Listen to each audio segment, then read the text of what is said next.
क्या तुम भी बगैर कुछ किए हर वक्त थका हुआ महसूस करते हो?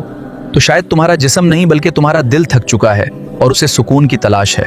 हर बात का जवाब फौरान देना, हर रिश्ते को बचाने की कोशिश करना और हर इंसान को खुश रखने की आदत, ये सब इंसान को बाहर से नहीं अंदर से थका देते हैं। कभी कभी इंसान सिर्फ इसलिए खामोश हो जाता है, और सबसे ज्यादा दर्द तब होता है जब आप खामोशी से सब कुछ बर्दाश्त कर रहे हो और लोगों को लगे कि आपको कोई फर्क ही नहीं पड़ता।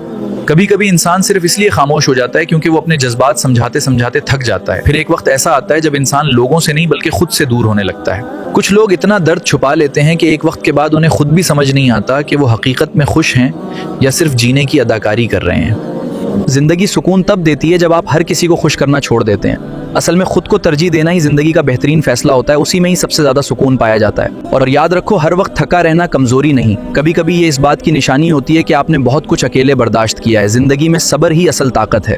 इसलिए खुद को वक्त दो, खामोशी को सुकून बनाओ और हर किसी के लिए खुद को खत्म करना छोड़ दो, क्योंकि आपकी अपनी जात भी बहुत ज्यादा अहमियत रखती है।